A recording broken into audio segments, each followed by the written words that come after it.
Hi, my name's Phil. I like talking about politics, and in this video I'd like to discuss how Elon Musk began the weekend by heralding the vengeance that Donald Trump has been threatening for some time, but also how it is quite likely that space carrying is going to crash and burn as his own ego reaches critical mass.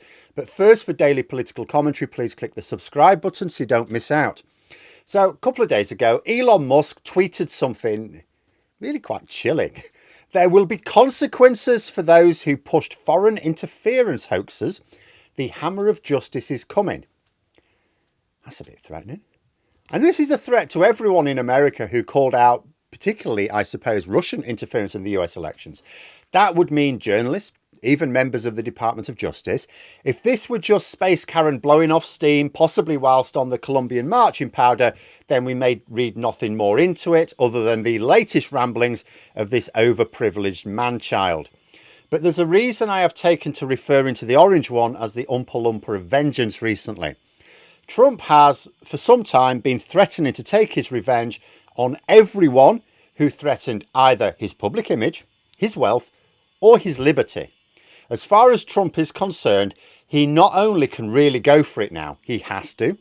He has one term while the current democratic systems hold, but realistically you could say 2 years because of the midterms. So he has potentially just 2 years where he has the Supreme Court under his thumb, as well as control of both houses in Congress, to really get control of America, to become the mob boss of America. He's not strategic. He's fueled by a mighty ego and not much brain or empathy. I'm not saying I know exactly what's going to happen, but there's no reason to suppose Trump will not actually go after a load of high-profile people he feels have threatened him over the past few years. So in that context, Musk's tweet is horrifyingly threatening. Those people who think it's going a bit far to compare the United States now with Germany in the 1930s had better be very sure of themselves, because there are a lot of others who do not share their optimism. And yet, there is something else that people may be forgetting where Elon Musk is concerned. Right now, the situation is this. Musk has been appointed by Trump to co-head up a new government department designed to make the USA more efficient. As people have kept pointing out, right, so your idea of efficiency is to create a whole new government department and then have 2 people jointly in charge of it. But anyway, Musk is the most high-profile person in charge of this new department for Japanese meme dogs.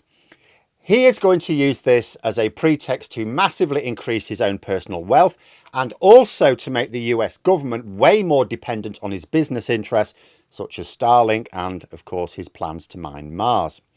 If Musk is smart, he will suck up to Trump whenever the orange one's ego needs soothing. He will beg, scrape and grovel every single day, whilst raiding the US Treasury and making himself very rich, way beyond the dreams of even billionaire avarice. But Musk has a little bit of an ego, you may have noticed. It's not for no reason he's called Space Karen. He is volatile. Trump is also volatile. During his first term, there was something akin to a revolving door scenario in his administration.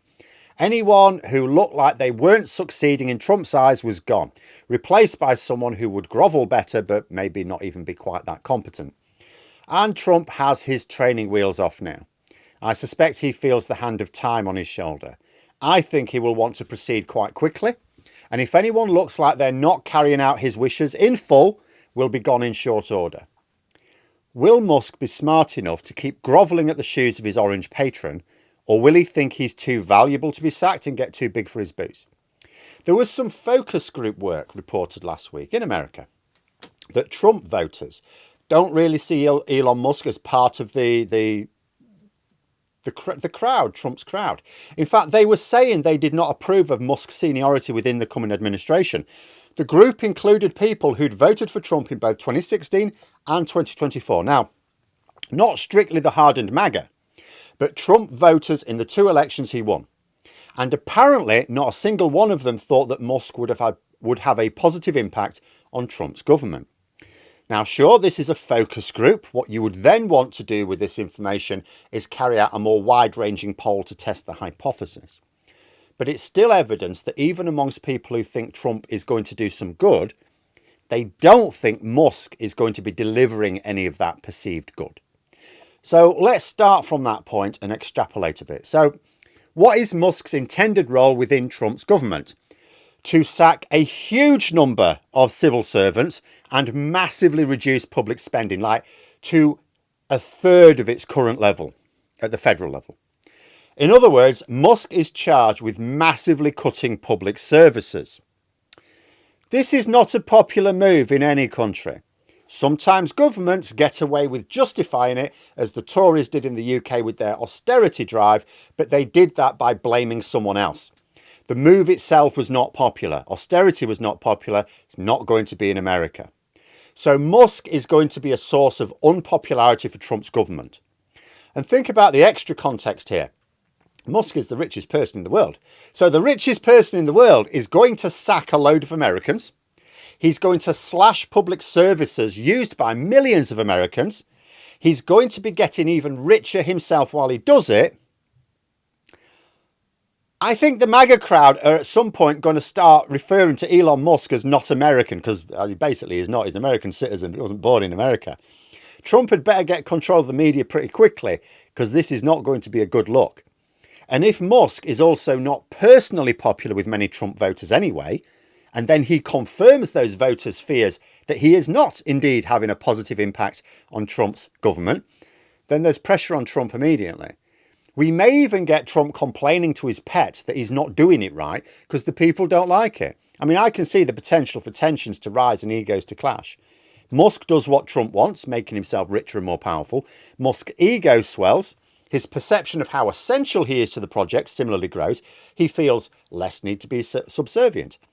But the work is unpopular. Liz Truss level of unpopular. Trump might not have to care about popularity for the purposes of electoral strategy because, well, one way or another, elections mean nothing to him now. But demagogues need their worshippers, so they still prize popularity. Trump criticises Musk for making his government unpopular, possibly publicly. Musk feels aggrieved because he's doing exactly what Trump wanted him to do, in the way he wanted him to do it. The perceived injustice, along with his inflated sense of worth, means the two engage in a briefings war. Trump shows Musk the door and adds him to his vengeance list. I mean, I can see that. So is Musk clever enough to realise that Trump is unstable and very thin-skinned and just bow and scrape as much as is needed? Or will his ego prove too much and trigger his own downfall? Because looking back at Trump's first presidency, the idea that his picks for senior positions in this government coming, even if confirmed by Congress, the idea that they will still be in those positions in a couple of years' time seems a little bit unlikely. Musk may think he's riding high now, but he is as likely to crash and burn as he is to get to Mars if he's not very careful. But there we are. Those are my thoughts. Let me know yours in the comments below. If you enjoyed the video, please click the like button. And if you'd like to support the channel further, you can join for memberships. Thanks for watching. And until next time, I'll see you later.